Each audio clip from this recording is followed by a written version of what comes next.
가여 주시옵소서. 감사드리며 예수님의 거룩하신 이름으로 기도하옵나이다. 아멘. 오늘 본문은 총리가 된 요셉을 따라 애굽으로 온 야곱의 모든 가족이 지금으로 따지면 지중해 연안 정도 됩니다. 고센 땅에 정착하는 모습이 기록되어 있습니다. 그리고 요셉이 총리로서 그의 통치를 통해서 애굽이 번성하게 됨을 보여주므로 택한 백성을 인도하시고 축복하시는 하나님의 섭리에 대해서 말씀하여 주시는 장 47장입니다. 먼저 1절에서 요셉은 바로왕 앞에 나가서 자신들의 가족이 지금 고센 땅에 있습니다 라고 고합니다. 나일강 삼각주 지역에 위치해서 비옥한 땅이었던 고센 땅, 그곳에 요셉의 가족들이 머무르고 있습니다. 그리고 형들 중에 5명을 택해서 바로왕 앞에 서게 했습니다.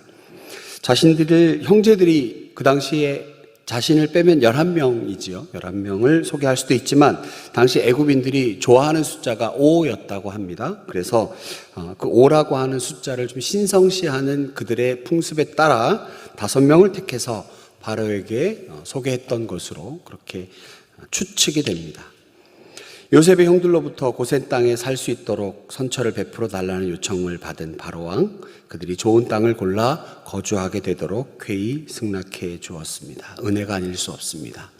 창세기를 읽으면서 우리들은 그 주인공들이 되는 아브라함과 야곱, 이삭, 요셉의 이야기를 들으며 그들이 주인공 된 그들의 믿음이 어떻게 성장되어 가고 그들의 믿음을 통해서 하나님께 어떻게 은혜를 받는가에 대한 내용들을 우리가 계속 보게 되는데, 지난번에도 한번 말씀드렸지만 이 모든 이야기는 주인공이 그들 족장들이 아니라 바로 하나님이라고 하는 것입니다. 아브라함도 하나님이 부르셔서 믿음의 조상이 되었고, 이삭도 그렇고, 야곱도 그렇고, 요셉도 그러합니다. 이 모든 이들이 하나님의 계획에 의해서 불러와 하나님의 구속사적인, 반드시 하나님께서 모든 인류를 구원하시겠다라고 하는 하나님의 계획 아래 진행되어 가는 것에 쓰임받은 자들입니다. 야곱도, 흠 많은 야곱도, 요셉도 그러합니다. 여러분, 고센 땅이라고 하는 곳, 이곳에 머무르는 이스라엘 백성들의 주 업이 목축업입니다. 근데 그 당시에 우리 46장에서도 확인해 보았지만 그 당시 애굽 사람들은 목축업을 경히 여겼습니다. 경작하는 농업을 주로 생각하는 사람들입니다. 여러분, 얼마나 은혜가 됩니까? 만일에 같은 종목의 업이 있다면 이들하고 경쟁해야 되고 좋아하지 않았을 겁니다. 그런데 이스라엘 민족, 이방 민족이 들어와서 어느 땅에 거주하고 있는데 자신들이 별로 좋아하지 않는 목축업을 한다고 하니까 그냥 내버려 두는 셈이죠. 별로 다툴 일이 없었습니다. 여러분, 이게 하나님의 은혜가 아니고 무엇입니까? 애굽에 있게 됨으로 인해서 그들과 섞여버리는 것 하나님 원치 않으셨습니다. 총리가 되어 그들이 보호가 되었습니다. 그리고 나중에는 총리의 가족들에서 노예로 전락합니다. 그래서 더 원천적으로 애굽 사람들과 섞여버리는 일 원천적으로 차단되었습니다. 온전하게 이스라엘 민족의 정체성을 유지할 수 있게 되었던 거지요. 그리고 모세를 따라 출애굽하게 됩니다. 모든 것이 하나님의 은혜가 아닐 수 없습니다. 고센 땅을 허락하신 하나님의 섭리는 이들 가족에게 대단히 특별하고 자비로운 선물이었던 것입니다. 하나님의 섭리와 계획은 참으로 놀라운 것입니다. 말씀드린 것처럼 이스라엘 민족과 애굽 사람들이 섞여버리지 않고, 그래서 정체성을 잃어버리지 않게 하려는 하나님의 계획. 어쩔 수 없이 우리는 세상 속에 살아가야 합니다. 그래서 하나님 원하시고 기뻐하시는 거룩함의 성도의 모습을 지켜나가는 것이 결코 쉽지 않습니다. 지난주 토요일에 우리 귀한 여호수아와 함께 등반을 하면서 성도님과 함께 나눈 이야기가 그렇습니다. 우리 성도님들 일주일 내내 쉽지 않은, 거룩함과는 거리가 좀 있는 곳에서 사람들과 섞여 살아야 합니다. 그곳에서 우리의 거룩함을 유지하는 것 쉽지 않습니다. 제가 경험해 보아서 잘 압니다. 그렇기 때문에 오늘 이 말씀을 통해서 우리가 하나님의 은혜 아니면 우리의 거룩함을 유지할 수 없다, 그렇게 이 아침 기도하며, 하나님, 우리가 비록 세상 속에 섞여 살아가야 하지만 이 가운데 성도의 거룩함을 유지할 수 있도록 도와주시옵소서. 하나님의 은혜와 섭리 가운데 성도의 거룩함을 반짝반짝 빛나게 하여 주시옵소서. 하나님 도와주시옵소서 기도하시는 우리가 되기 원합니다. 마찬가지로 우리 교회도, 한국 교회가 그렇고 세계 교회가 그렇고 사람들이 그렇다 하더라도 하나님께 예배하는 것, 말씀을 읽고 하나님께 묵상하는 것, 이 중요한 가치 외에 그 어떤 가치도 인정하지 아니하고 하나님 앞에 바르게 서서 하나님 말씀 그리고 하나님께 예배하는 이것에 우리의 중요한 가치를 두고 절대 양보하거나 취소하거나 후퇴하지 않는 우리의 신앙의 가치, 구별된 우리의 거룩함을 유지하여야 할 것입니다. 6절에 보면 바로왕은 요셉의 형제들 중에 능력 있는 자는 왕실의 가축을 관리하라 라는 이야기를 듣게 됩니다. 왕이 요셉을 신임하였기에 가능하였고, 말씀드린 것처럼 애굽 사람들은 경작하는 농업에 관심이 많았지 목축하는 것에 그리 큰 관심이 없었습니다. 그렇기에 그들이 왕실의 가축을 관리하는 것에 큰 갈등이 없었던 것, 이것도 하나님의 은혜가 아닐 수 없습니다. 요셉을 통해서 믿음의 귀한 씨앗으로 심겨진 축복의 가문 점점 왕성해질 수 있습니다. 자, 이제 야곱이 왕 앞에 섰습니다. 야곱이 참 많이 변했습니다.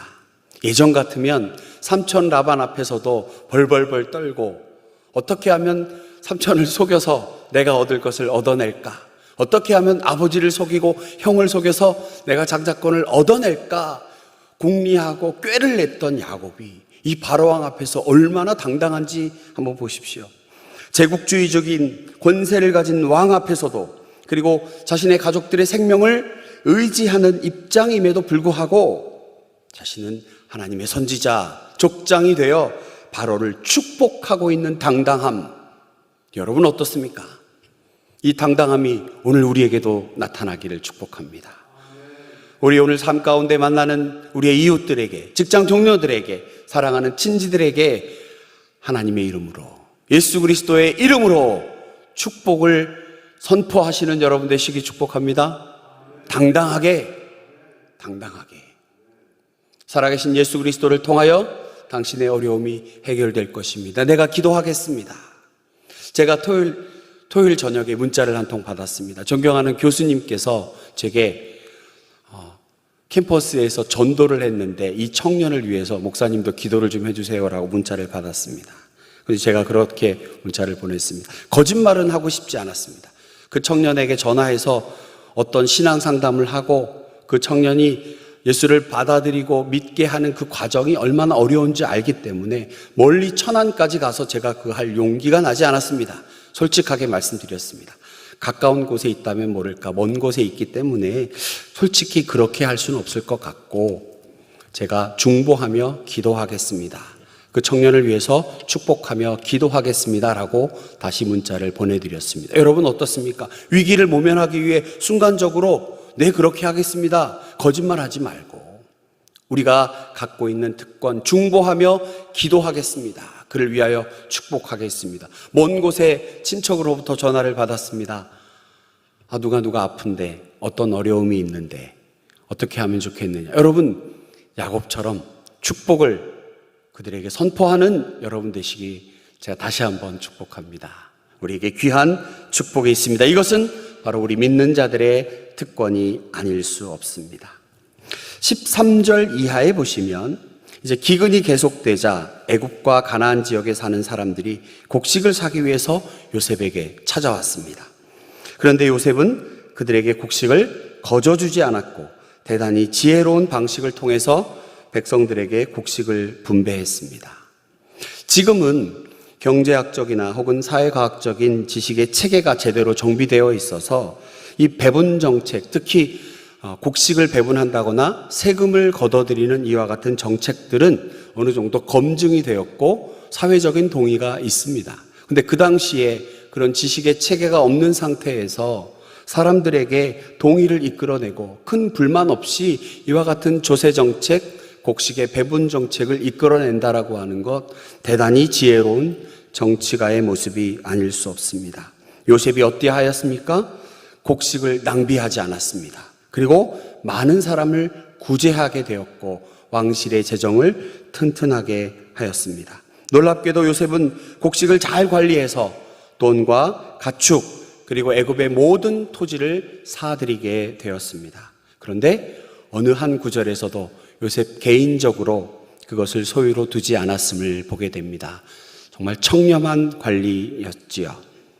요셉은 정직하고 공평하게 곡물을 판매함으로 자칫 온 나라를 뒤흔들, 그러나 백성들의 동요, 불평불만을 잠재웠고 바로의 왕권은 흉년이 들기 전보다 오히려 더 견고하게 되었습니다. 여러분, 새로운 조세 제도를 도입하게 되면 반드시 누군가는 좀 손해를 보아야 하지 않습니까? 그러다 보니 권력층이나 혹은 백성들이 저항할 수 있습니다. 그런데 성경 어느 구절에도 백성들 가운데 저항하거나 불평하거나 요셉의 집 앞에 와서 데모를 했다는 그런 기사가 없지요.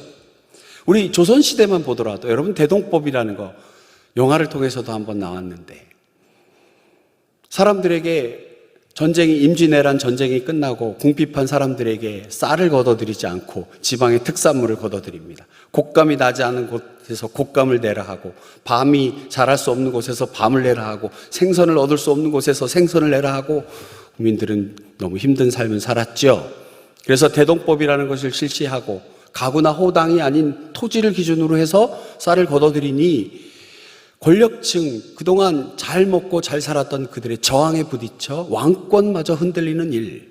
여러분, 이렇게 한 나라의 먹고 사는 문제를 정하는 것 얼마나 어렵고 복잡하고 이해관계가 다양합니까? 그러나 이 요셉, 사람들로 하여금 토지를 걷어들이고 가축을 걷어들이고 돈을 걷어들이는 이 과정에 어느 한 사람 불만 없이 오히려 그 앞에 와서 내가 종이 되겠습니다, 오히려 감사합니다 라고 하는 모습을 볼 때 얼마나 그가 지혜로운 사람인지 하나님의 사람인지 우리가 보게 됩니다. 바라건대 우리의 자녀들이 이와 같은 지혜로운 그런 사람들로 자라나서 우리나라, 우리 민족 정말 세계 가운데에 선교한국의 기치를 걸고 참으로 바른 정치, 모든 사람들이 참으로 참 가치를 깨닫고 자라나가는데 우리 아이들이 귀하게 쓰임받기를 원합니다. 어디 엉뚱한 데서 진리를 찾으려고 하는 것이 아니라 요셉의 모습을 보면서 하나님의 은혜 받은 요셉처럼 우리 아이들이 그렇게 되어가기를 간절히 소망합니다. 하나님을 진정으로 의지하는 사람, 어떠한 경우를 만나도 하나님께서 은혜를 베푸셔서 이와 같이 그 상황 가운데 형통함을 이끌어내는 지혜를 발휘하게 하시는 겁니다. 우리 모두 이러한 사람이 되어야겠습니다. 요셉의 참으로 귀한 이 정치가 많은 사람을 살렸고 결국 하나님 계획 아래 이 모든 일들이 이루어졌다라고 하니 너무나 큰 감사가 아닐 수 없습니다. 요셉은 노예로 끌려왔습니다. 억울하고 힘든 상황이었지만 그러나 하나님은 그곳에서 경제학을 가르쳐 주셨습니다. 억울하게 감옥에 갔습니다. 그리고 그곳에서 왕의 최측근을 만나게 하셨습니다. 그곳에서 정치학도 배우게 하셨습니다. 고난이고 위기 같아 보였지만 하나님에 대한 믿음과 그를 의지하는 자녀의 본분을 잃지 않았던 요셉, 수많은 위기와 어려움도 능히 기회로 만들어주시는 것입니다. 그리하여 하나님 사람이 된 요셉, 그리하여 하나님 나라의 주인공이 된 요셉 이야기입니다. 너무나 귀한 요셉의 이 모습을 보며 우리 모두가, 우리의 자녀들이 참으로 귀한 은혜의 주인공 되기를 다시 한번 축복합니다. 28절에 보면 애굽에 내려온 야곱의 가족이 이제 고센 땅에 거주한 지 17년이 흘렀다고 합니다. 야곱의 나이가 130에 애굽에 내려왔는데 이제 147세가 되었습니다. 연로한 야곱, 자신의 죽음이 임박함을 알고 요셉을 불렀습니다. 그는 요셉의 손을 허벅지 곧 환도뼈 아래에 넣게 하고 맹세하게 하고 마지막 유언을 합니다. 야곱은 요셉에게 자신이 죽으면 자신의 아버지와 할아버지와 그 할아버지가 묻혀있던 그곳에 장사해 줄 것을 당부했습니다. 야곱의 인생은 정말 드라마틱합니다. 환상적입니다. 연약하기 짝이 없던 야곱, 그러나 그는 하나님의 은혜로 이스라엘이라고 하는 새 이름을 가지게 된 후 생명이 다하는 그날까지 하나님의 언약을 가슴에 품고 그 가문이 하나님의 언약 가운데 번성할 수 있도록 자녀에게 가르쳤던 것입니다. 이러한 야곱의 삶이 우리들에게도 있어야 할 것입니다. 우리가 자녀들에게 물려줄 수 있는 것, 바로 이 귀한 신앙입니다. 사랑하는 자녀에게 너가 예배해야 되는 것, 바로 이곳이다. 그리고 너가 잊지 말아야 할 것, 성도로서의 거룩함을 지켜야 하는 것이고 하나님의 은혜를 간구해야 하는 것이다. 에베소서에 있는 말씀처럼 우리가 갖고 있는 믿음, 하나님의 은혜로 주어지는 것이니 날마다 주께서 선물로 주신 그 은혜의 주인공 되어 믿음의 주인공 되기를 자녀들에게 축복하시는 여러분 되기 바랍니다. 여러분, 47장의 말씀, 어찌 보면 한날 어떤 지역에 일어났던 옛날 이야기로 보일 수도 있지만 이 안에서도 우리에게 말씀하시는 귀한 하나님의 교훈의 말씀이 있습니다. 여러분, 어떤 말씀 속에 마음에 감동이 되십니까? 오늘 이 아침 우리에게 주시는 귀한 감동을 가지고 기도하기 원합니다. 믿음을 가지고 하나님께서 반드시 사랑하는 자녀에게 그의 계획을 취소하거나 후퇴하지 아니하시고 반드시 이루신다는 믿음 가지고 하나님께 구하시는 여러분 되기 원합니다. 하나님께 구하실 때에 놀라운 은혜가 우리 가운데 넘쳐질지 기대가 됩니다. 어떤 일들이 우리에게 펼쳐질지 하나님 그 계획이 우리 가운데 넘쳐날지 기대가 됩니다. 그 기대하는 마음으로, 사모하는 마음으로 오늘도 기도하시고 삶 가운데 승리하시는 여러분 되시기를 축복합니다. 아멘. 사랑 많으신 주님, 오늘도 귀한 말씀 가운데 새 힘 얻어 도전하게 하시고 기도의 무릎을 꿇게 하시니 감사합니다. 먼저는 우리가 성도의 거룩함을 하나님 세상 가운데 지켜나갈 수 있도록 인도해 주시옵소서. 특별히 정직함의 거룩함을 하나님 허락하여 주시옵소서. 하나님 간절히 기도하오니 우리 강성교회 성도님들의 입술에 하나님 축복권을 더욱더 크게 하여 주셔서 하나님 우리들 입속에 이웃을 향한, 직장 동료를 향한, 자녀를 향한, 우리 사람들을 향한 하나님의 이름으로 되어진 축복이 하나님 구체화되어 그들 삶 가운데 나타나게 하셔서 살아계신 하나님 그들 삶 가운데 증거될 수 있도록 축복하여 주시옵기를 원합니다. 하나님 변화된 야곱처럼 새 이름 받아 하나님 앞에 참으로 귀한 다짐과 결심하며 신앙의 유산을 자녀들에게 물려주는, 다음 세대에 물려주는 우리 모두가 되기 원합니다. 하나님 함께하여 주시옵소서. 오늘도 이 말씀 가운데 새 힘 얻어 기도할 때에 하나님 놀랍도록 큰 은혜 우리 가운데 넘쳐나게 될 줄로 믿고 감사드리오며 예수님의 거룩하신 이름으로 기도하옵나이다. 아멘. 하늘에 계신 우리